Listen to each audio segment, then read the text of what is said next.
Nah, izinkan saya mau sharing ya hari ini bicara tentang mandiri finansial. Jadi topik yang sering sekali dibahas sebetulnya ya gitu. Sebenarnya bukan topik yang sering dibahas, itu jarang kalau menurut saya dibahas. Cuman topik ini sering kali jadi masalah anak-anak muda lah gitu. Terutama mungkin usia-usia yang range milenial lah, kayak kita-kita ya gitu ya 20, 30. Itu udah sering kali jadi problem sebetulnya buat kita semua. Nah, jadi saya akan bahas itu, apa sih mandiri finansial. Nanti saya bedain ya antara kebebasan finansial itu. Nah, nanti mungkin perlu dipahami, saya ini bukan dari latar belakang orang apa namanya itu financial planner, bukan. Jadi bicara kebebasan finansial, pengaturan manajemen keuangan secara detail memang bukan ranah saya begitu. Nah, mandiri finansial itu adalah sebuah karakter sebetulnya, bagaimana seseorang mampu menghasilkan uang sendiri sebetulnya tanpa bergantung pada orang lain. Nah, itu mandiri finansial itu gitu. Nah, jadi kalau saya tanya gini ke teman-teman ya, bicara mandiri finansial tuh, bisa nggak teman-teman itu nyari uang sendiri sekarang? Bisa nggak?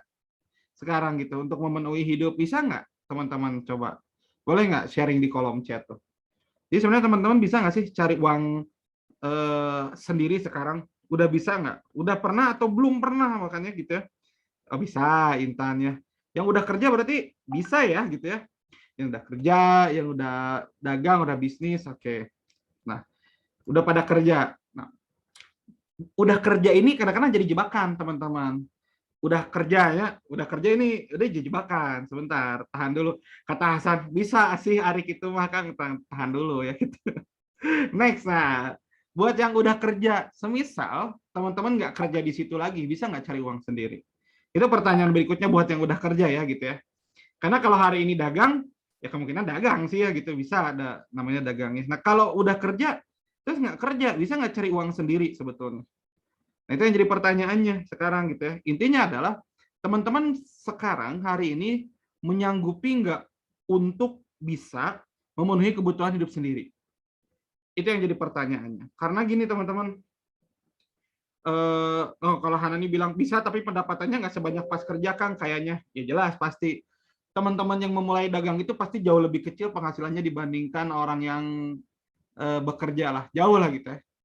Kalau apa namanya itu ya, pasti di awalnya ya kita bahkan kadang-kadang minus ya, pengalaman saya juga gitu. Nah, jadi mandiri finansial itu sebetulnya kan seperti yang saya bilang ya, mandiri finansial itu adalah kondisi di mana sebetulnya kita itu tahu bagaimana cara memenuhi kebutuhan hidup kita sendiri atau bagaimana cara kita menghasilkan uang.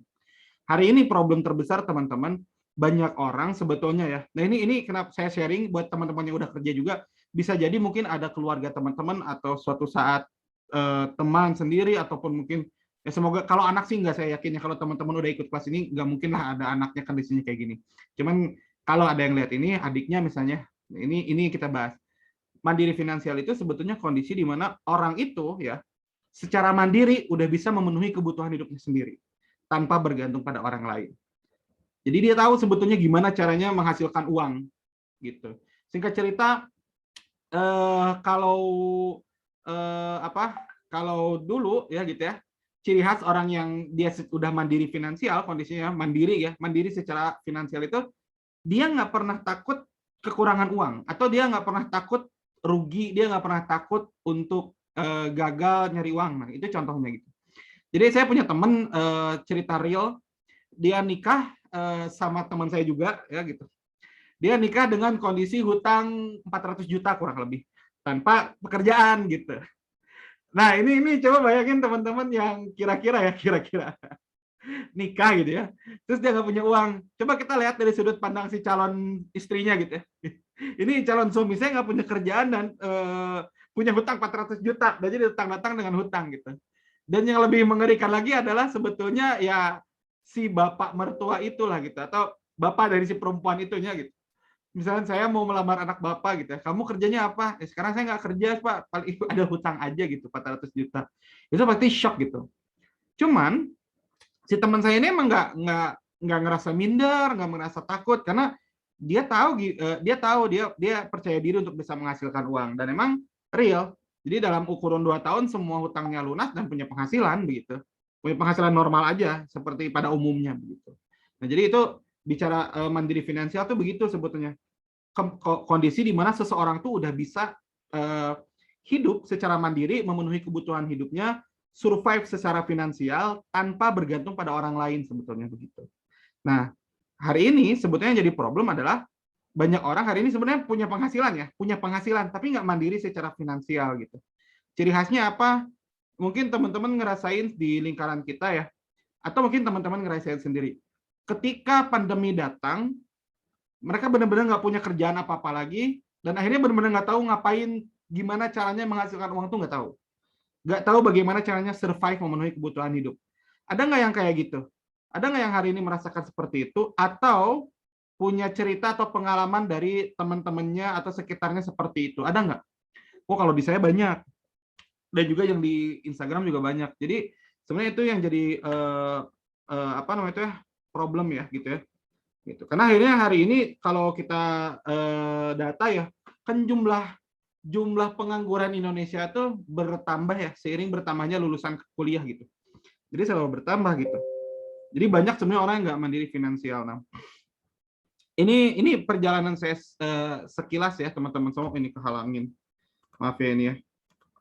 Hop, kecilin dulu Nah, jadi kecil ya. Jadi kan orang kenal saya mungkin sebagai seorang entrepreneur lah gitu ya, bisnis gitu ya, punya ataupun pengajar gitu. Cuman sebetulnya kalau bicara belajar untuk mandiri secara finansial, belajar gimana caranya saya bisa survive, tidak bergantung pada orang lain untuk bisa memenuhi hidup, itu ternyata kalau dipikir-pikir tuh dari zaman saya kelas 1, SMP kelas 1. Jadi dulu zaman kelas 1 karena di SMP 5 Bandung tuh kantin sama tempat kelas itu jauh dan waktu istirahat kita cuma 15 menit, di mana kantinnya itu penuh dengan kerusuhan ya gitu. Nah, saya itu dulu bertugas untuk membeli makanan gitu. Pergi ke kantin, nanti tiap orang yang nitip makan itu dia ngasih 1.000 gitu, ngasih 1.000. Jadi dulu saya belajar gimana caranya nyari duit dari situ gitu. Dan SMP kelas 3 sempat ikut teman orang tua jual beli pulsa. Kalau di Bandung ada namanya Dago Plaza ya. Sampai dulu pernah pakai SMP nih kelas 3 tuh pakai baju Indosat gitu ya. Jual-jualin kartu gitu ya. Nawar-nawarin gitu ya gitu. Kita teh bela-belain padahal untungnya cuma Rp500 seorang beli pulsa 5.000 gitu ya. Sedih lah pokoknya kalau dilihat sedih, cuman dulu lucu sekali gitu. Cuman yang bikin malu, pernah nggak ada yang kayak gini, dagang terus ketemu temen, nah kayak gitulah gitu. Kita lagi jadi jualan pulsa terus malu gitunya gitu. Tuh kayak Hasan SMA pernah jualan apa donat ya gitu ya, jualan donat tuh Hasan tuh. Gimana Hasan rasanya malu nggak jualan donat awalnya? Oh, kalau istilah belajar nyari duit dari danusan, menutupi defisit acara. Jadi kita sebenarnya dagang untuk menutupi defisit ya gitu. Kalau di kampus saya mah dulu buka warung tapi minus terus ya, di namanya unit LSS gitu di ITB. Terus intinya dari kelas SMP kelas 1, kelas 2, sampai kelas 3 terus itu sebenarnya perjalanan akhirnya bagaimana saya bisa mencari bisa survive secara finansial sendiri. Nah, teman-teman coba boleh sharing nggak teman-teman pengalamannya di kolom chat gitu ya. Teman-teman udah pernah pengalaman apa aja untuk menghasilkan uang sendiri itu pernah nggak gitu? Kayak gimana sih caranya, pernah nggak gitu? Kalau Islah kan gimana, Islah jualan hasil masakan sendiri, Islah sukanya. Kalau Virus jualan kerupuk pas SMA gitu. Dulu kalau kita sampai ada namanya snack angin ya. Hasan tahu nggak, kita di DKM dulu jualan snack angin yang 2.000-an gitu. Ya, kaget kan. Ya, isinya angin kan ya gitu. Ya. Ngakak. Cuman habis terus ada yang beli, nggak ngerti ya gitu ya. Emang anak SMA ya gitu ya. Tuh, ayah budak danusan 3 event, macam-macam ngajarin teman bahasa Inggris, jasa print tapi kayaknya rugi. Nah, rugi beda cerita ya. Nanti kita ceritain Alisana ya. Oke, terus apa lagi? Jual pulsa, wedding singer. Oh, Valina bahkan wedding singer, jualan makanan, translasi. Oke. Nah, Intan, dulu waktu SMA pernah bikin kantin kejujuran. Karena kalau ke kantin lumayan jauh. Ya lumayan lah dulu untungnya ya gitu ya, untung kantin kejujuran. Dulu mah di tempat saya kantin kejujurannya pada rugi semua ya gitu. Itu tanda orang tidak jujur ya gitu, banyak gitu. Jadi teman-teman punya pengalaman. Nah, di sini siapa yang belum pernah pengalaman untuk cari uang sendiri, bisnis gitu, dagang, ada nggak yang belum pernah punya pengalaman itu, ada nggak? Nah, itu yang justru itu yang buat saya pribadi hati-hati kalau belum pernah, suatu saat nanti bisa jadi ketika ketemu itu bisa jadi nih kita karena belum terbiasa jadi bingung bagaimana caranya kita untuk mencapai kondisi mandiri finansial. Karena gini, kita punya kerjaan nih, kita dapat gaji per bulan besar gitu ya. Tapi ketika akhirnya cut dari kerjaan itu dan kita nggak tahu mau ngapain, nah itu berarti belum mandiri finansial. Itu benar-benar belum mandiri finansial itu gitu. Karena apa? Ciri mandiri finansial adalah ya kalau jalan pintu satu ketutup, kita dengan tenang akan mencari pintu yang lain. Jadi mandiri, kita nggak bergantung. Sedangkan sebagian orang hari ini masih benar-benar bergantung. Jadi istilahnya gini, kalau saya nggak dapat kerja, saya nggak akan dapat penghasilan. Nah, itu ada kejadian. Itu ada kejadian. Kalau saya nggak keterima pekerjaan di sini, atau saya nggak masuk ke PNS bertahun-tahun, selama itu pun saya tidak akan punya penghasilan. Nah, itu kejadian. Itu banyak sekali. Dan mungkin ada di kita. Ya. Jadi emang ya itu adalah sebuah kondisi yang menurut saya memang biasa aja itu kejadian. Kenapa? Nanti saya cerita apa alasannya kenapa kita banyak yang kayak gitu ya di kita ya. Gitu. Jadi ya memang itulah pengalamannya. Nah, saya kalau narik ini sebenarnya saya sharing ya. Dari dulu ternyata kalau saya tarik pas bikin sharing ini tuh alurnya ternyata beda-beda ya. Saya pernah buka dulu jasanya kurir yang saya jual produk, jual gorengan, masak sendiri gitu kan, dibantu pembantu, jadi guru les, dulu ditarik marketing, dulu advertising. Saya pernah di advertising ya. Teman-teman nempel-nempelin poster malam-malam se-Bandung tuh. Coki ini tolong tempelin 1000 poster. Wah, itu tuh seru lah gitu ya. Tingkat 3 jadi MC profesional pertama kali, terus akhirnya ditarik sama perusahaan BUMN, lalu mendalami public speaking, pernah bisnis sewa-sewa HT, lalu bikin studio desain juga, lanjut jualan buku, foto produk, dan akhirnya sekarang cuma satu yang saya jalani Productive School itu aja ya. Nah, sebenarnya sama aktivitas lain jadi digital marketer, tapi itu nggak saya tulisin, kenapa? Nggak muat soalnya gitu. 1000 poster semalam kok mirip cerita rakyat. Enggak, 1000 poster semalam nggak sanggup saya. 1000 poster itu seminggu. Kita kalau dipikir-pikir dulu untungnya juga kecil banget, cuma sekitar 200.000 lah seminggu ya kita nempelin poster malam, nempel pakai aci. Karena nggak bisa kita nempel jam siang-siang gitu, nggak bisa itu. Kita hanya bisa mulai jam 9 sampai jam 4 subuh gitu. Selama seminggu. Dan itu cuma untung 200.000 ya gitu.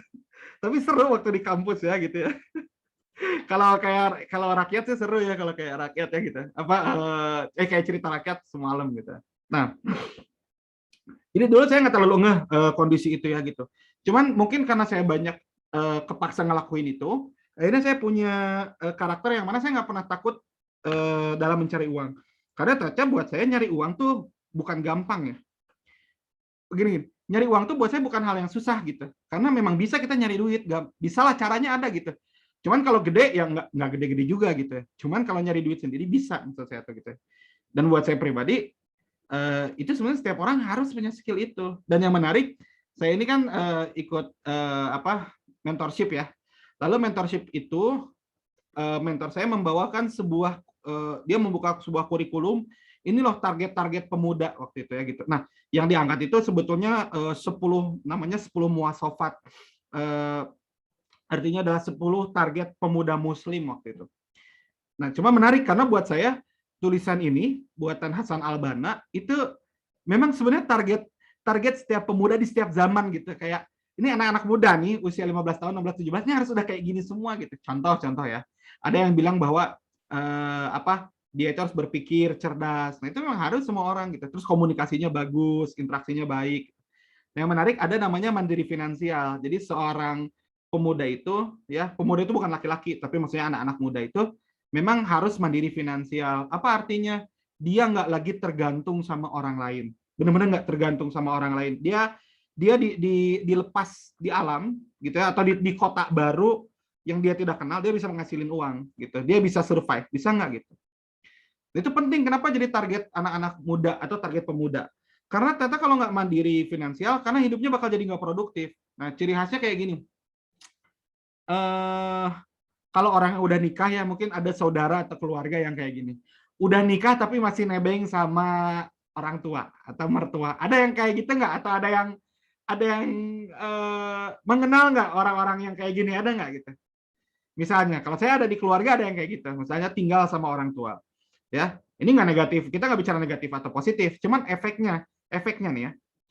Ketika kita tinggal sama orang tua, ataupun nggak harus tinggal sih, kita punya orang tua yang kaya deh gitu ya. Ada orang tuanya yang kaya ya, kaya hatinya dan nggak kayaknya kayak finansial, kita ngomongin kayak finansial. Ketika punya orang tua yang punya finansialnya kuat, seringkali ya anak-anaknya itu akhirnya selalu bergantung sama orang tuanya. Ini yang ini ya, yang sering kejadian ya. Jadi, nah, ya jadi dia gini, terus sama orang tuanya minta gitu kan, gitu. Terus dapat sampai bahkan kalau udah nikah, satu tinggal sama orang tuanya nggak bayar rumah.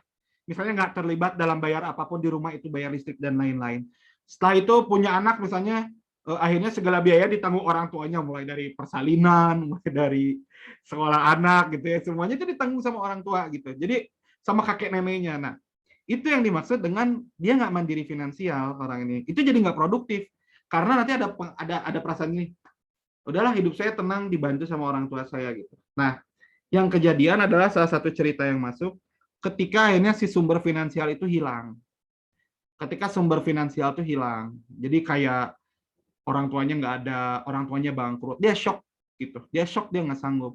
Yang bahaya adalah dia shock, dia kehilangan sumber itu ketika lifestyle-nya tinggi, penghasilannya besar, pengeluarannya besar, dan ternyata itu hilang. Jadi dia nggak sanggup gitu, nggak tahu dia harus kayak gimana gitu. Jadi hidup pasti nggak produktif kalau gitu.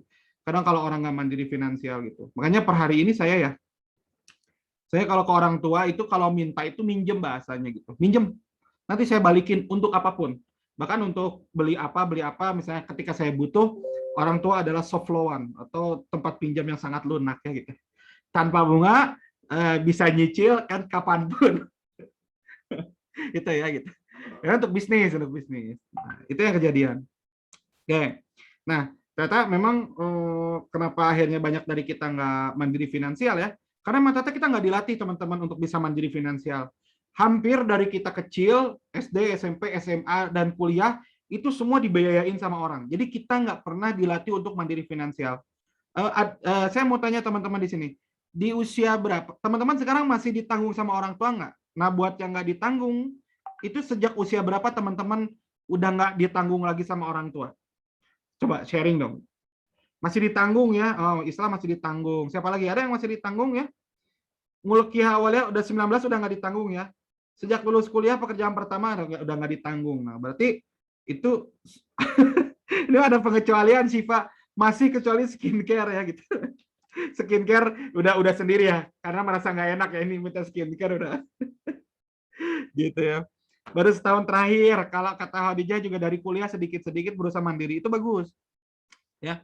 Jadi yang menarik adalah gini teman-teman, kita emang nggak dilatih untuk mandiri finansial. Sistem pendidikan kita juga nggak melatih kita jadi untuk mandiri finansial. Sistem kita tuh melatih kita untuk memang fokus nyari kerja gitu, nyari kerja aja. Penghasilan kita dari kerja. Nah, jarang tuh yang memang kita dituntut untuk bisa punya penghasilan sendiri atau berkreasi sendiri. Gitu sekolah saya, kecuali sekolah bisnis ya. Nah, kalau sekolah bisnis dulu teman saya ujiannya dari Jakarta dibawa ke Bandung dikasih aqua terus bilang besok harus kembali ke Jakarta dengan dengan punya penghasilan sekian. Itu menarik tuh. Nah, kita nggak dilatih memang dari kecil sampai kita kuliah itu kadang masih ditanggung ya. Yang kacaunya lagi adalah ini kacau menurut saya. Habis kuliah masih dibiayain terus. Kacaunya tuh maksudnya begini ya gitu ya. Kacaunya itu adalah buat saya ya, orang tuanya sebenarnya harusnya membuat anaknya mandiri gitu. Jadi bukan salah kalau anaknya juga harusnya udah sadar ya, mulai mencari gimana caranya. Orang tua juga harusnya mulai memandirikan. Cuman itu yang terjadi kadang-kadang ini orang tuanya mampu tapi terus ngebiayain anaknya sehingga anaknya malas gitu. Itu yang sering kejadian ya gitu. Beda cerita kalau orang tuanya perlu dibantu, itu beda cerita. Ini mah orang tuanya mampu ada tapi orang tuanya tuh tetap manjain gitu. Terus ngebiayain semua anaknya. Sehingga apa? Ketika orang tua nggak bisa ngasih, anak kebingungan. Karena dia baru kali pertama ya mendapat tanggung jawab untuk memenuhi kebutuhan hidup sendiri gitu. Itu yang sering kejadian, ya nggak? Nah, kalau dengar cerita saya tuh kan kalau belajar ya, belajar dari sejarahnya Rasulullah sama satu belajar dari budaya di Chinese gitu ya. Sebenarnya kenapa Rasulullah itu ya Nabi Muhammad itu usia 25 udah pas nikah itu jadi miliarder hitungannya 25 tahun gitu. Karena dari usia 8 tahun dia udah ikutan bisnis sama mulai dari kakeknya ikut dan juga ikut sama pamannya gitu. Jadi dia udah terbiasa sama dunia itu sehingga setelah itu dia mulai nyobain untuk bisnis. Nah, itu mandiri finansial gitu. Dia menjadi mandiri secara finansial. Nah, kalau saya dapat cerita atau pengalaman dari teman-teman yang Chinese, ya gitu ya, itu mereka di usia 8-9 tahun selalu dititipkan untuk kerja, nyobain kerja gitu. Jadi mereka disuruh mandiri. Dia bilang, orang tuanya bilang, kalau dia nggak ngapa-ngapain nggak usah dikasih apa-apa katanya gitu. Nah itu. Sedangkan sebagian orang tua itu masih semuanya ditanggung gitu kan sama orang tua full gitu. Gitu. Jadi memang itu yang sering kejadian gitu. Kita nggak dikasih kesempatan untuk mikir sendiri sehingga emang kita nggak tahu gitu kondisinya gimana. Itu yang sering kejadian. Oke, itu yang jadi problem kenapa di lingkaran kita banyak orang nggak mandiri finansial ya. Makanya banyak yang ya saya cukup aneh nih orang yang kadang-kadang kita misalnya ada yang nganggur secara waktu banyak tapi dia nggak ngapa-ngapain gitu. Ya bergantung aja selama dibiayain orang tuanya tinggal sama orang tua ya gitu ya. Nah, padahal sebenarnya simpel sih kalau bicara tentang mandiri finansial. Nah, kita masuk teknisnya ya. Saya sharing sedikit itu. Sebenarnya cara nyari uang itu gampang. Ada yang tahu nggak rumusnya? Gimana sih cara kita bisa dapat penghasilan itu? Ada yang tahu nggak rumusnya? Gitu. Coba ada yang tahu nggak? Nah, siapakah yang tahu? Yang tahu benar dikasih jempol nanti sama saya, Pak. Silakan. Rumusnya nggak malu. Oke ya. Ini menjawab aja udah nggak malu ya istilahnya bener ya. Menukar value dari hobi bantuin orang lain, ntar juga di buruhan. Oke, apalagi? Ini di buruhan itu bahasa Sunda ya. Di buruhan itu dikasih uang itu digajinya di buruhan gitu. Oke. Jadi kalau saya mendalami dunia jual diri kalau kata Rusdiana ya gitu. Bangun tidur gerakin badan kerja. Oke. Saya mau teman-teman pahami cuman ada satu rumus dalam cara kita mencari penghasilan atau cara cari uang. Cuman ada satu rumus gitu. Supply and demand. Udah gitu aja. Kalau ada yang butuh, kita sediain, kita yang supply. Nah, itulah sumber penghasilan itu. Jadi kita bisa dapat uang, kita bisa dapat penghasilan karena ada demand, karena ada yang butuh. Itu aja. Cuman itu aja. Coba ada pekerjaan-pekerjaan yang dulu itu dibutuhkan gajinya besar, sekarang udah nggak dibutuhkan, ya kan? Gitu banyak tuh. Dulu produk ya, demand-nya besar, apa tuh? Perangko misalnya, dulu demand-nya besar, sekarang kan enggak. Dulu handphone itu demand-nya kecil, yang nyuplai sedikit kan, gitu ya. Tapi sekarang demand-nya besar, akhirnya apa? Orang ya banyak jadi toko jualan handphone begitu. Nah sekarang ya cuman itu supply and demand. Nah kadang-kadang kita nggak memahami ini, jadi mohon maaf nih ya. Ada orang bisnis gitu. Saya masih ingat beberapa waktu lalu. Aduh kalau ada yang dagangnya mohon maaf ini mah contoh bisnis aja ya teman-teman ya. Menjual biasanya kalau nasi pagi-pagi sarapan apa sih kita jualan tuh nasi uduk ya gitu ya. Nasi kuning kan gitu ya. Nasi rames gitu. Ini jualan nasi hijau gitu. Saya dengar bingung. Ini gimana nasi hijau itu saya nggak paham gitu. Saya tidak tahu kalau nasi kuning itu ada demand-nya ada kan. Saya pikir nasi kuning ada demand-nya gitu. Nasi uduk itu ada demand-nya gitu. Nasi hijau itu saya nggak tahu gitu. Apa gitu ya. Gitu ya. Iya, memang pakai bisnis unik. Nah, ini yang sering kali orang nangkepnya gitu sepotong begini. Kita harus jadi unik biar orang tuh tertarik. Pertanyaannya ada nggak demand-nya itu tuh maksudnya unik itu. Karena yang unik kalau nggak ada demand-nya ya gitu. Kalau nggak ada demand, kalau kita punya supply-nya, kita punya barangnya, yang nggak ada yang butuh nggak akan ada yang beli gitu. Gitu loh. Jadi sebenarnya simpel aja gitu supply and demand gitu. Ini bukan bicara tentang oh berarti nggak bisa dong jualan yang aneh. Enggak, ini dalam konteks bagaimana kita mandiri finansial.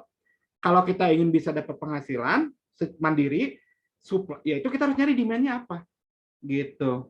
Nah, Cuman dua sebetulnya demand itu bentuknya produk ataupun jasa. Nah, teman-teman harus sadar ini yang gini. Kalau saya bicara mandiri finansial itu bukan berarti selalu bisnis, bukan. Kerja kantoran itu mandiri finansial, gitu. Mandiri finansial. Karena gini, teman-teman tanpa disadari, teman-teman itu ketika melamar pekerjaan, itu bukan Anda pengemis terus datang ke kantor, saya butuh uang dong. Bukan. Kantor ini mau maju. Untuk maju ada posisi yang harus diisi. Posisi yang diisi inilah yang ditawarkan ke orang. Maka apa? Kantor ini demand-nya jasa. Butuh jasa nih. Nah, kita itu penyedia jasanya. Apa? Saya sekolah di STAN. Saya punya skill akuntansi. Saya bisa masuk ke sini. Bukan karena teman-teman lulusan STAN, bukan. Karena teman-teman punya skill itu. Kebayang nggak? Supply and demand. Sekarang teman-teman yang kerja, itu harus menyadari, saya bisa di sini itu karena saya punya jasa apa ya, saya bisa supply apa ya. Termasuk kalau produk jelas lah. Ya gitu ya. Hari ini misalnya tuh apa namanya itu ya, ada kebutuhan apa minyak, ya udah kita jualan minyak itu bisa gitu ya. Ini kita nggak bicara dulu mana yang paling banyak duitnya, tapi pola kita dalam membangun mindset mandiri finansial ya, gitu. Teman-teman kalau pengen mandiri finansial cuma dua pilihannya. Kalau nggak jual produk, jual jasa, gitu. Udah itu aja. Nah, produk sendiri kan itu barang yang diubah dengan jasa juga sama aja. Jadi intinya ada produk, ada jasa gitu. Cuma dua gitu. Nah, teman-teman hari ini gini ya, harus paham. Teman-teman kalau disuruh nyari uang, teman-teman itu mau jualan apa, mau mensuplai apa, jasa atau produk begitu. Nah itu terserah teman-teman. Yang penting teman-teman silakan, teman-teman harus bisa cari.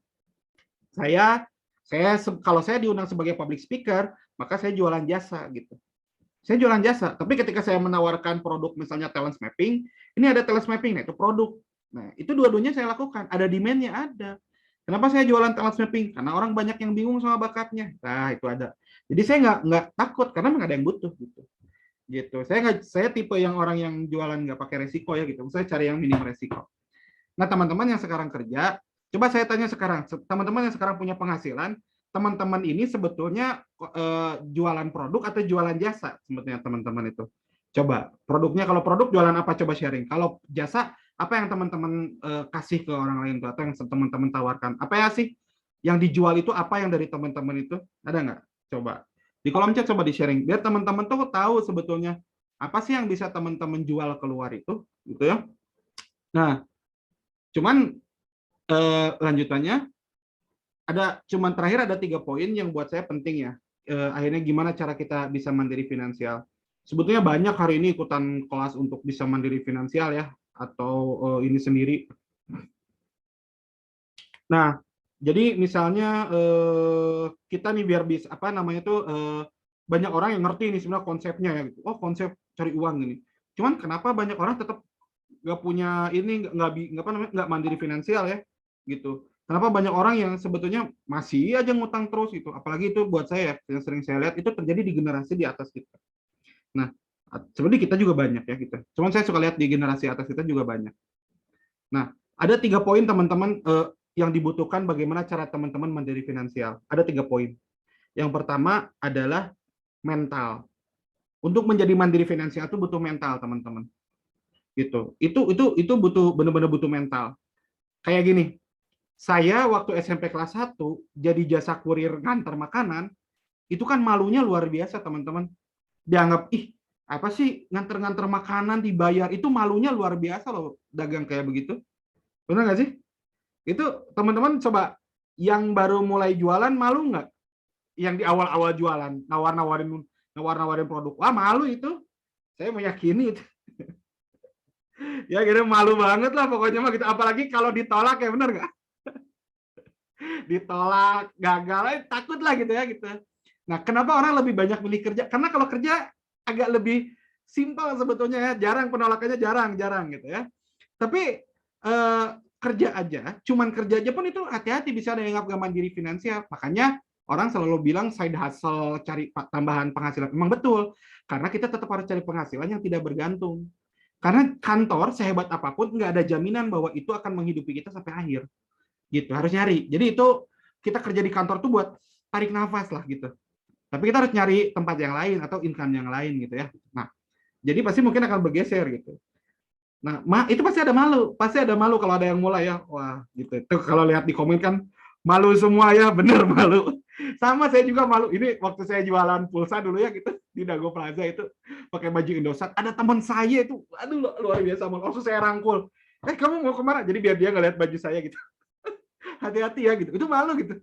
Cuma kalau sekarang kita jualan udah nggak malu, nggak ada malunya gitu, nggak tahu malu kita.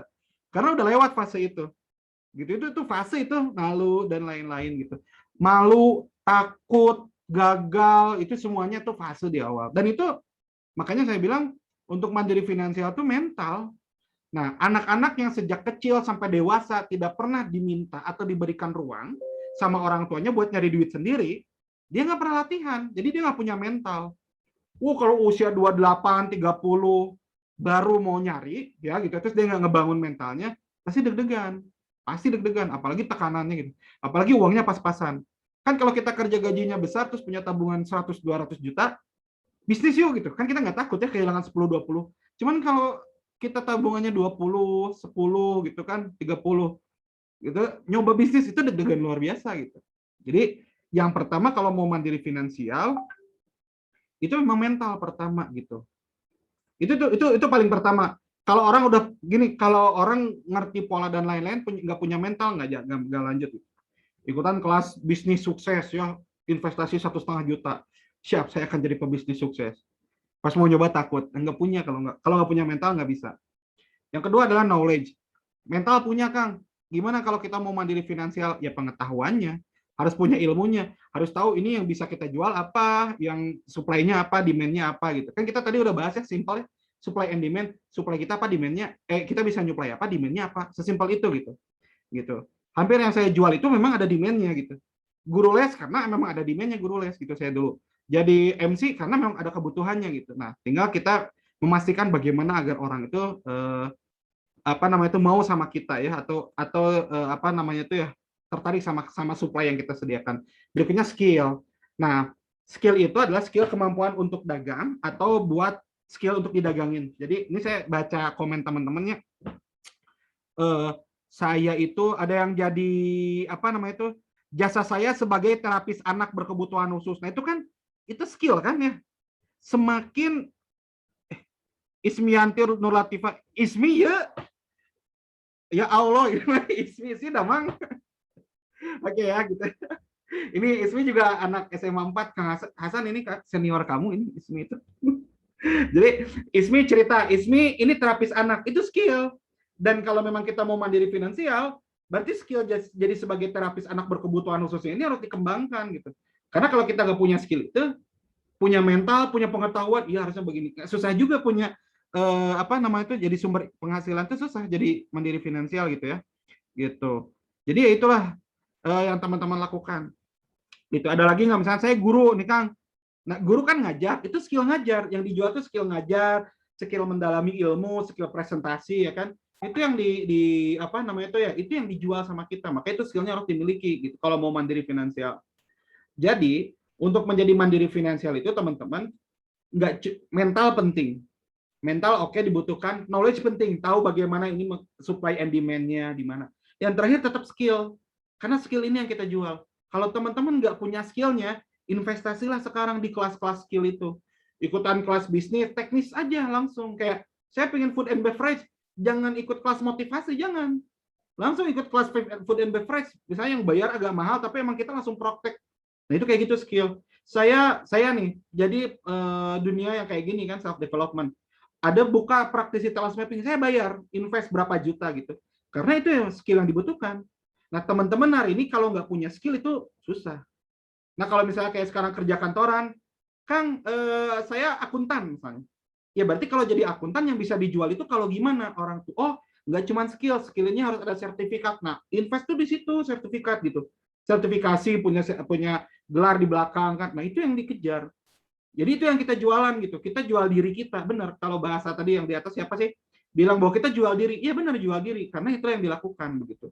Jadi 3 ya, basicnya mental, teman-teman harus punya, knowledge, dan skill. Kalau salah satu ini nggak ada, susah untuk mandiri finansial sebetulnya gitu. Agak sulit ya gitu. Jadi harus ngejar itu fasenya. Begitu. Nah, Orang-orang bilang gini ya, generasi orang tua kita juga masih punya pemahaman gini. Kalau mau cari duit yang banyak, sekolah yang tinggi. Makanya banyak orang kayaknya kalau udah lulus S1, orang tua bilang, lanjut S2 aja. Dengan harapan bahwa dia punya penghasilan lebih tinggi. Ya kenyataannya nggak gitu. Karena zaman dulu orang nggak ada sekolah tetap punya penghasilan gitu. Kan nggak gini ya, dulu sebelum sekolah semua orang miskin kan nggak kan? Ada kan gitu ya. Nah saya suka baca cerita sejarah kan, kalau yang terkenal sih kalau di Islam, di Muslim itu, kisah Abdurrahman bin Auf. Dia bilang ketika dia datang hijrah, terus kan jadi miskin lagi, apalagi dia orang terkaya. Yang dia lakukan cuma satu, pasar di mana pasar gitu. Nah pas dia ke pasar dia lihat, ini demand-nya apa gitu kan, oh demand-nya begini begini begini, ya udah, ternyata kebutuhannya cangkul, jadi dia jualan cangkul. Dalam beberapa bulan dia berhasil mendapatkan kekayaan sesuai dengan apa yang dia tinggalkan di Mekah. Poinnya itu adalah supply and demand, salah satunya ya. Jadi ternyata memang nggak harus sekolah tinggi tinggi, nggak harus gelar gitu kalau bicara mandiri finansial gitu. Yang penting ya kita tahu konsep supply and demand-nya gitu. Oke. Nah, dan saya percaya terakhir begini sih, saya percaya tiap orang itu dikasih, jadi kalau hari ini ada yang merasa belum bisa mandiri finansial, itu bisa jadi skillnya kurang atau knowledge-nya gitu. Knowledge itu kayak belum tahu ini tuh kayaknya ngeuangin ini tuh kayak gimana harusnya gitu ya gitu. Nah, itu yang saya percaya ya gitu ya. Kenapa? Karena saya yakin setiap manusia itu memang dikasih kemampuan untuk survive. Jadi itu kenapa kita kalau sebagai orang muslim itu kan haramnya bunuh diri ya, nggak boleh kan? Berarti tandanya apa? Kalau ada orang berpikir bahwa nggak punya duit, saya ini nggak punya uang, terus akhirnya saya memilih untuk mati, itu salah besar. Karena sebenarnya kita mampu untuk survive, cuman kita nggak ngerti aja caranya untuk mandiri finansial. Nah, gitu. Jadi itu mungkin ya yang kita bahas singkat. Karena nanti kalau udah teman-teman tahu gimana caranya mandiri finansial, caranya untuk nambah income lagi. Nah, sama ya kalau udah kerja kantoran nambah income lagi, sama itu konsepnya mandiri finansial tuh nyari lagi supply and demand, nambah lagi, nambah lagi, nambah lagi, barulah nanti bicara bab berikutnya. Gimana caranya financial freedom? Bagaimana caranya untuk bisa pensiun di masa yang dini? Bagaimana semua kebutuhan hidup kita udah terpenuhi? Nah, itu next. Mungkin kita akan ngundang di produktif meetup berikutnya financial planner kali ya untuk bahas financial freedom ya gitu. Gitu. Oke? Silakan ya. Kita akan ngobrol lah. Silakan ada yang mau sharing, curhat, cerita, ngobrol, raise hand boleh, nanti kita open mic ya gitu ya. Boleh gitu. 1 2 3 close the door, open mic lah gitu. So, nah gitu. Jadi pertanyaannya nih, ini sebenarnya pertanyaan yang perlu dijawab ya. Udah nemu belum sih apa yang bisa kamu jual agar kamu bisa survive atau mandiri finansial gitu? Bukan produk aja tapi jasa gitu ya dari diri teman-teman. Siap. Silakan, boleh kalau ada yang mau kita diskusi ataupun sharing, ada yang mau curhat nambahin gitu. Gitu. Silakan. Saya baru tahu ya Teh Ismi Anda jual apa? Jadi terapis anak. Boleh nggak cerita Ismi? Mana ya Teh Ismi Teh? Assalamualaikum. Ada. Wey. Kenapa? Ini kamu lagi tidak di kerudung ini makanya tidak on cam? Iya, Cok. Iya. Pakai selimut we atuh. Pakai selimut. Kemahami, Damang. Alhamdulillah. Bukannya dulu mah angkat besi kan? Lama banget. Oh, udah lama udah ya lama. gitu ya. Ketemu di gym kan angkat besi ya ternyata gitu. Oke, terus jadi kalau sekarang Ismi aktivitasnya? Aku sebenarnya sebelum kerja tuh bisnis dulu. Bisnis yang tas kulit sama dompet kulit itu. Jadi ya awal-awal tuh masih ya rame lah gitu ya. Banyak gitu, adalah sebulan mah bisa 8 tuh ya lumayan lah gitu ya. Kira Tapi sekarang tuh semenjak udah 3 tahun yang lalu tuh enggak lah. Lumayan tapi masih di bawah gitu sejuta lah. Oh maksudnya 8 barang gitu ya terjual gitu ya.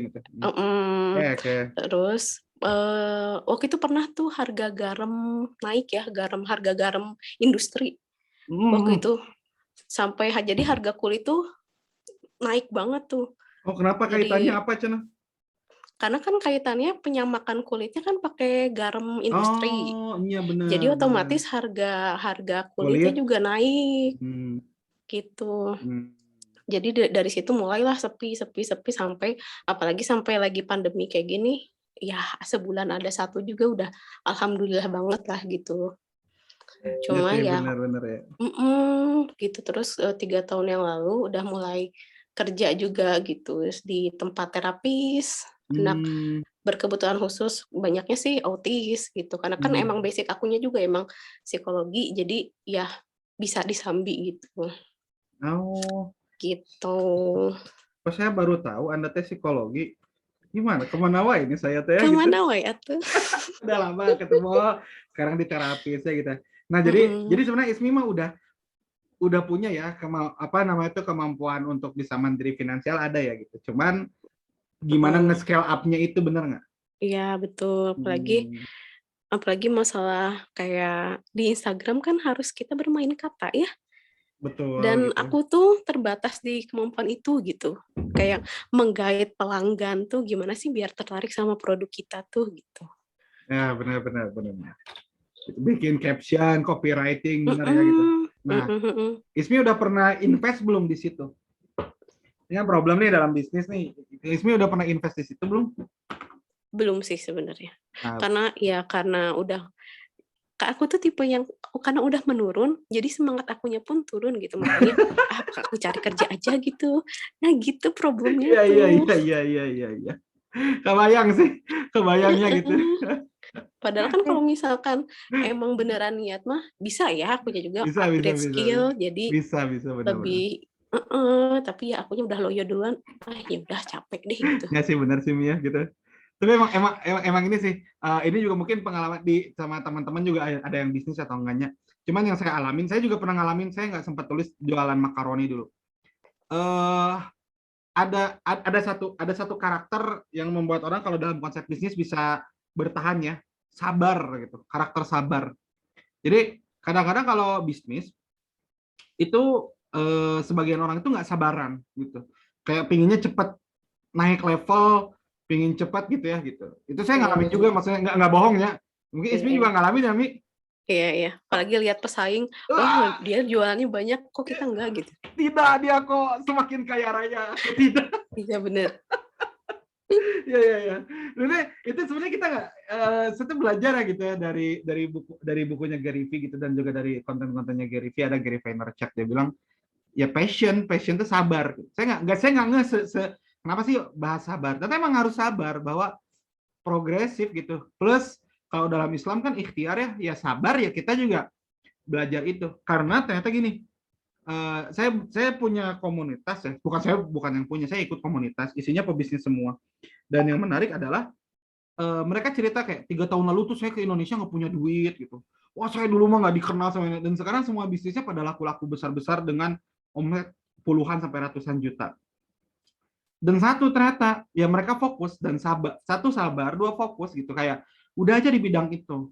Nah, kita karena nggak sabaran, bentar-bentar ganti gitu. Jadi kalau tadi lihat perjalanan saya sih, orang suka bilang, oh keren banget banyak aktivitas. Nah, sebenarnya nggak bagus juga sih, gitu. Lebih baik satu fokus di situ, berkembang, terus banyak-banyak invest. Kecuali memang teman-teman masih dalam fase-fase nyoba sih nggak masalah gitu. Cuma kalau udah nemu better dalam urusan bisnis sih, ya fokus di satu hal dan terus sampai benar-benar bisa stabil gitu. Ya kalau turun mah ada sih. Kecuali emang ada kesempatan yang lebih besar gitu. Gitu. Kebayangnya kenapa nggak jualan kulit dorok-dok atau Agak beda dong. oke oke oke. Mau nyaminya? Siap. Ya siapnya boleh. Yang lain kalau ada yang mau sharing juga boleh resen ya. Kalau ada yang mau cerita kayak curhat tentang hal ini, tentang apa mandiri finansialnya gimana, diskusi boleh ya. Kalau dari di Intan boleh nggak di-unmute aja, kita ngobrol langsung. Intan gimana? Mana ada Intan?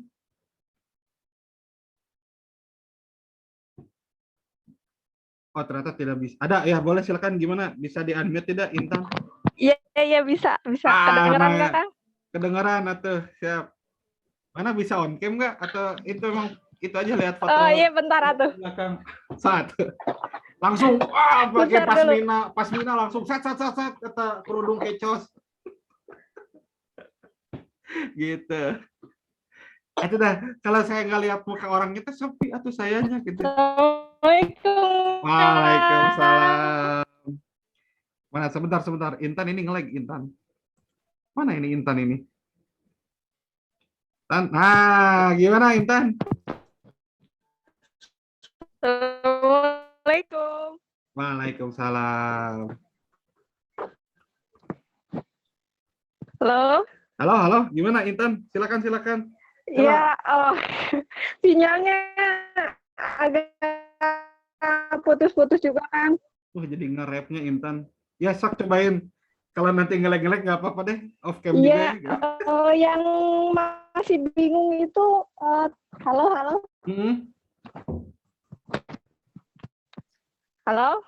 Ya, halo. Sinyalnya jelek ya? Enggak. Bagus kok sinyalnya. Halo. Kesalahan gitu ya. Ya, agak nge-lag ya, gitu ya. Jadi yang masih bingung itu tentang yang passive income itu. Nah, gimana caranya kita tahu gimana halo? Ya, halo. Kedengaran. Gimana kita tahu? Iya. Yang tentang passive income itu. Nah, kita tuh gimana kita tahu kan penghasilan saat ini gitu ya. Apalagi di masa pandemi kayak gini kan benar-benar itu apa? Ngedrop lah maksudnya teh banyak penghasilan yang hilang juga. Yeah. Nah, supaya bisa dapat passive income itu kan kita harus tahu apa aja yang bisa kita jadiin passive income, Kang. Nah, yang saya masih bingung itu apa aja itu yang bisa dijadiin passive income dan gimana caranya masih belum tahu. Oke. Ya, Intan, terus gimana? Sorry kepotong. Terus. Terus tadi juga yang kata Kang Coki sertifikasi apa? Ya, sertifikasi itu termasuk ke dalam investasi. Nah, kan kita nggak tahu ya apa aja yang bisa dijadiin investasi kayak gitu. Terus apakah kan kadang kita ngelakuin kegiatan-kegiatan aja walaupun nggak tahu itu teh bisa dijadiin investasi atau enggak gitu. Nah, yang pengen tahu tuh gimana sih caranya biar bisa tahu. Oke.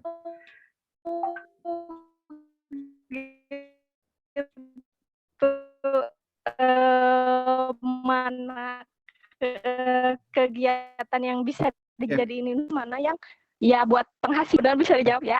Siap, kebayang ya. Passive income sama tadi bicara tentang jadinya itu buat sertifikasi itu kayak gitu gimana ya. Ini pertanyaan menarik ya gitu ya.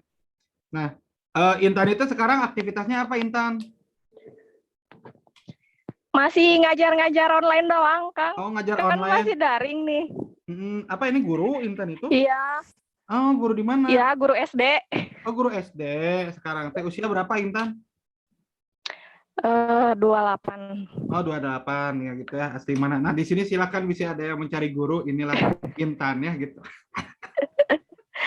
Intan saya di kelas ini mah. MI Al Azkar pada larang. Tuh kan. Intan di kelas ini mah kan siapa tahu kita silaturahmi ya gitu kayak gitu. Iya. Ya. Jadi bicara passive income tuh begini. Jadi orang bilang, kita harus punya passive income ya. Jadi merasa kerjaan itu bikin income itu nya, yang penting simple passive income, nggak gitu konsepnya. Jadi konsep passive income itu karena sebelumnya itu adalah active income atau sesuatu yang dikerjakan, akhirnya dipikirkan, tapi ternyata bisa ditinggalin, baru itu jadi passive income. Nah ini memang ada yang bisa langsung jadi passive income langsung, ada yang enggak. Contoh ya gitu ya. Kalau invest saham kayak gitu, itu passive income langsung kita simpan langsung passive income itu didiamin itu bisa. Cuman itu kan kondisinya memang harus sudah bisa passive income langsung invest ya gitu ya, ngebiayain ngebiayain bisnis investasi itu bisa. Nah, cuman kayaknya rata-rata usia kita sekarang yang memang belum selesai dengan sendiri agak susah kalau invest itu pasif itu. Nah, gimana caranya? Ada beberapa hal. Contoh kalau kayak teman saya, mungkin ada yang kenal Kang Setia Furkon Halid ya gitu ya. Apa namanya kelas apa gitu, kelas cari jodoh gitu judulnya. Cuman saya tahu dulu pas dia bisnis lagi SMA, pas dia SMA gitu. Pas saya SMA dia kuliah. Dia bilang dulu biar dia bisa nikah dalam kurun waktu setahunan, yang dia lakukan adalah dia invest di tukang roti kukus. Jadi, nah ini investasi ini pasif nih. Dia bayar sejuta, dia bisnis apa dapat uang sejuta, dia bayar tukang roti kukus dia beli gerobak roti kukus, dia ini cari pedagangnya, dan dia dapat income 1 juta per bulan gitu. Kalau nggak salah sih satu gerobaknya harganya sekitar 5-6 juta kalau nggak salah dulu cerita ya. Intinya dia dapat penghasilan 1 jutaan sebulan. Nah itu passive income tuh, dia nggak ngerjain apa-apa, tapi dia tetap ngontrol gitu, dia ngontrol, cuman dia nggak kerja full. Dan akhirnya dari 1 laku, 2 laku, 3 laku, akhirnya dia bikin 10, dulu ceritanya bikin 10 roti kukus itu ya gitu. Katanya apa ya, dia punya income 10 juta per bulan, tapi modalnya lebih besar begitu kan, tinggal tunggu waktu aja. Nah itu passive income begitu. Tapi ada metode yang lain, dia awalnya aktif income, misalnya dia nyobain bisnis ini sendiri, bisnis dagang produk makanan, dia nyoba dari YouTube. Lama-lama setelah dia tahu resepnya, dia nyari orang itu yang ngerjain, terus dia cuma ngontrol, ngeliat, itu juga jadi passive income. Nah, jadi itu sebenarnya pola passive income. Apa aja Kang yang bisa jadi passive income? Semua yang bisa menghasilkan uang itu bisa jadi passive income. Syaratnya satu, kita udah nggak harus kerja lagi di situ. Gitu. Pas kita nggak mikirin itu tetap jalan, itu passive income. Gitu. Apapun, gitu. Makanya kalau dalam istilah bisnis, kalau yang harus kita kerjain semua dari awal harus ada kita, itu namanya kita self employee gitu. Kita sendirian harus ada kita. Dan itu nggak bagus sebenarnya dalam bisnis. Harus segera keluar dari zona itu ya gitu. Jadi kayak tadi Ismi cerita ya tentang saya tuh lemah di copywriting. Solusinya adalah belajar copywriting atau nyari orang. Gitu. Jadi nyari orang aja yang bayar. Kang, atau nanti bayar ini mahal. Ya, namanya juga bisnis gitu. Karena ketika kita bayar, kita yakin itu menghasilkan lebih besar. Simpelnya begitu. Nah, kalau bicara sertifikasi, nah ini kan guru ya Intannya. Saya ke sertifikasi ini apa enggak ya? Nanti laku atau enggak ya? Ini tergantung nanti mau yang dikejarnya apa, yang mau kita jual gitu. Jadi kan gini ya. Saya itu kan seorang life and career consultant ceritanya. Berarti yang saya bayangkan, saya berada di bidang konsultasi dunia itu. Maka investasi saya haruslah yang membuat harga saya sebagai life and career consultant semakin mahal. Apa tuh? Berarti kan yang berkaitan seperti tes-tes bakat, tes psikologi, saya ikut tuh pelatihan itu bayar berjuta-juta. Kalau saya ikut pelatihan tentang apa namanya itu ya, ikut pelatihan menguasai skill misalnya perpajakan ya, ilmu perpajakan. Nah, saya nggak akan laku karena memang saya nggak jualan itu. Jadi itu investasi yang salah gitu. Nah sekarang Intan mau ikutan invest sertifikasi misalnya. Pertanyaannya buat apa? Emang ke depan mau jualan apa gitu? Emang ke depan misalnya jadi guru nih, apakah memang mau di situ jadi di bidang pendidikan, jadi guru yang profesional atau enggak gitu? Karena hari ini teman-teman, saya kenal sama senior saya, sama-sama bidangnya yang saya ajar sama, dunianya sama gitu kan. Tapi dia kalau dibayar jauh bisa hampir 10 kali lipat dari istilahnya ya yang saya dapatkan. Berarti kan apa yang beda? Nah, memang dia punya sertifikasi, punya pengalaman. Ya itu sih bedanya di situ. Gitu. Jadi kalau mau cari sertifikasi investor harus tahu dulu endingnya mau jadi apa sih. Gitu Intan. Intan mau jadi di bidang apa? Udah yakin, udah fix belum?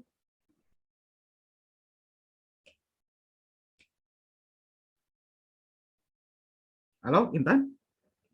Intan? Intan? Intan hilang. Dia ditanya grogi. Jadi ya sudahlah, kita cari yang lain. Intan, kamu kemana? Oke, silakan. Mungkin boleh kita masih ada kesempatan lah sampai 9.15 boleh ya, silakan.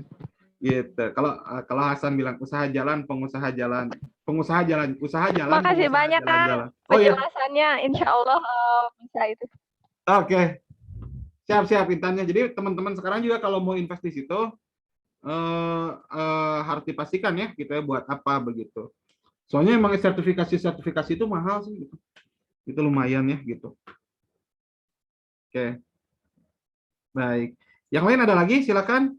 Kalau ada yang mau dicurhatkan, ditanyakan boleh ya gitu ya, diskusi gitu. Wah, ini Dira nih ya gitu. Ini dari Dira. Dira bilang aku ada temen dia suka nulis puisi, bikin puisi sama cerita. Sering dimintain teman-teman lain buat bikin quote. Dia orangnya segenan. Pas kita bilang jadiin bisnis malah katanya nggak usah, hitung-hitung nolong temen katanya. Pernah juga kita jadi danusan, dia jualan suka kasihan sama orang Kang, jadinya nggak untung. Itu gimana ya Kang kalau punya sifat yang kayak gitu? Ada yang punya sifat kalau dagang tapi nggak enakan gitu ya? Jadi yang awalnya dagang jadi gerakan sosial gitu, jadi ngasih ke orang gitu. Nah, itu juga apa namanya tuh, nah itu penting mengenal diri sebetulnya kalau dalam bahasa kita sebelum apa namanya, sebelum kita jualan, sebelum kita gini, cara untuk mandiri finansial itu ya, cara mandiri finansial itu emang harus tahu sebetulnya kita tuh punya power di mana. Apakah kita lebih cenderung jualan produk atau jualan jasa gitu. Kalau kita sebenarnya lebih cenderungnya jualan produk tapi nggak pengen kelihatan orang, reseller, jualan pakai akun Shopee atau marketplace yang lain gitu, itu bisa. Tapi kalau misalnya kita lebih senang ketemu orang, ya mungkin jualan jasa. Jadi ya teman-teman penting juga untuk mengenali diri dulu. Saya sebetulnya bisa mandiri finansial itu pakai yang mana, dengan jualan produk atau jualan jasa. Kalau belum ketemu, ya itu PR teman-teman untuk nyari dari sekarang. Karena emang ya teman-teman harus mandiri finansial. Karena kalau enggak, teman-teman nggak tahu cara gimana mandiri finansial, itu ke hidup sangat-sangat nggak produktif nanti gitu. Bisa jadi ada momen itu. Gitu, itu dari pengalaman saya. Baik. Ada lagi dari teman-teman, kita bahas mandiri finansial masih ada? Gitu. Kayaknya curhat banyak ya gitu ya di sini. Kata Salsabila, kalau bisa dua-duanya Kang. Ya, kalau bisa emang dua-duanya ya. Jadi emang ada kelemahan sih. Kalau jualan jasa, kalau kita yang turun terus, lama-lama ya akhirnya ketika kita nggak bisa, ya kita jadinya ya nggak bisa, apa namanya itu ya, ya tergantung dari kita jadi intinya gitu. Kalau bisa lama-lama itu ya. Sekarang mungkin jualan jasa ya gitu ya, kita bantuin orang, kita ngapain. Tapi lama-lama kita mikir, kita bikin apa ya gitu. Banyak orang-orang yang dulunya jadi MC bikin sekolah public speaking. Nah, itu produk tuh sekolah public speaking. Dia nggak usah turun lagi, dia ngontrol yang ngajarnya orang lain. Jadi MC-nya orang lain. Dia cuma dapat aja income. Nah, itu passive income namanya. Gitu. Ada yang awalnya dari produk. Nah, gitu. Habis produk, dia udah jualan laku. Ini apa yang dia lakukan? Dia ini jadi pembicara, jualan jasa. Itu juga bisa. Nah, teman-teman hari ini harus benar-benar mencari, teman-teman tuh kalau mau mandiri finansial tuh jual apanya. Jadi buat teman-teman yang sekarang mungkin adalah ibu rumah tangga ataupun misalnya ingin berencana jadi ibu rumah tangga, tetap supply and demand. Teman-teman bisa nyuplai apa sebagai seorang ibu rumah tangga gitu. Nanti apa yang dibutuhkan orang, demand-nya gitu. Kan banyak hari ini sebetulnya ibu rumah tangga jualan online. Kenapa banyak ibu rumah tangga jualan online? Karena mereka supply-nya bisa di situ gitu. Dan demand-nya ada. Salah satunya yang demand-nya istri saya tuh beli produk-produk gitu. Gitu, dan saya yang harus check out ya begitu. Oke. Baik, ada lagi tambahan dari teman-teman? Kalau tidak ada kita cukupkan ya. Kalau tidak ada, baik, ada lagi? Tidak ada, kita cukupkan saja ya kalau gitu untuk malam hari ini, ngobrol singkat saja. Insya Allah nanti mungkin kalau ada kesempatan kita ngobrol yang lebih panjang lagi, mungkin bersama financial planner kalau ada ya, bahas tentang gimana ngatur keuangannya. Jadi kan sebelum ngomongin ngatur keuangan, justru gimana cara kita nyari penghasilannya. Nah, di sini yang kita bahas gitu. Kalau teman-teman belum nemu, supply and demand-nya harus dibahas. Satu quotes yang menarik buat saya adalah, saya nggak tahu, cuman kalau muncul selalu fotonya Jim Carrey ya di Instagram. Tulisannya gini, kalau pekerjaan kita sekarang adalah satu-satunya income yang kita miliki, maka kita selangkah menjadi miskin. Maksudnya apa? Selangkah menjadi orang yang nggak punya kerjaan dan nggak punya penghasilan. Maka dari situ kita harus mulai mikir, saya itu bisa ngapain ya gitu. Jadi kalau teman-teman yang kerja di waktu luang itu coba untuk bisa nambah income, yang mana itulah yang jadi patokan kita mandiri secara finansial. Jangan bergantung sama kantor sebagai satu-satunya tempat, jangan. Kita harus bergantung ke banyak hal begitu maksudnya. Bukan bergantung ke orang lain dan lebih baik bergantung pada kemampuan kita sendiri gitu. Itu aja mungkin ya teman-teman semua. Saya ucapkan terima kasih rekan-rekan semua dan rekan-rekannya. Teman-teman semua udah bergabung di malam hari ini. Insya Allah teman-teman di 2 minggu lagi kita akan ketemu lagi ya untuk bahas ini, bahas yang lain topik-topiknya. Jadi produktif meetup sebenarnya bahasnya tentang topik-topik produktivitas secara umum ya. Di minggu pertama kita bahas insecurity, di minggu kemarin kita bahas tentang gimana biar komunikasi nggak baper. Di hari ini kita bahas tentang mandiri finansial. Nah, kalau ada yang punya usul, kira-kira topik apa yang perlu dibahas, boleh dong di kolom chat sekarang. Kira-kira topik menarik apa yang perlu dibahas sama kita bareng-barengnya gitu ya. Gitu. Yang ringan-ringan aja, nggak usah lama-lama, karena juga ya kita nggak bahas ini sebagai seminar ya. sharing aja, dapat insight aja gitu. Kira-kira ada topik apa nih yang menarik dari teman-temannya? Manajemen waktu, oke, boleh ya gitu. Sepertinya Lisana perlu manajemen waktu ya, begitu. Boleh nanti kita sharing gitu. Ada lagi juga yang lain insight gitu, kalau ada boleh dituliskan ya, atau nanti boleh di grup gitu dibahas ya, gitu. Oke, karena waktu sudah menunjukkan 9:11, saya ucapkan terima kasih teman-teman semua sudah gabung, dan sampai jumpa di pertemuan 2 minggu berikutnya. Mohon maaf kalau ada kekurangan atau kesalahan. Pamit mundur saya ya. Salam buat keluarga, buat semua, buat pasangan, buat anak kalau ada ya. Hatur nuhun. Assalamualaikum warahmatullahi wabarakatuh.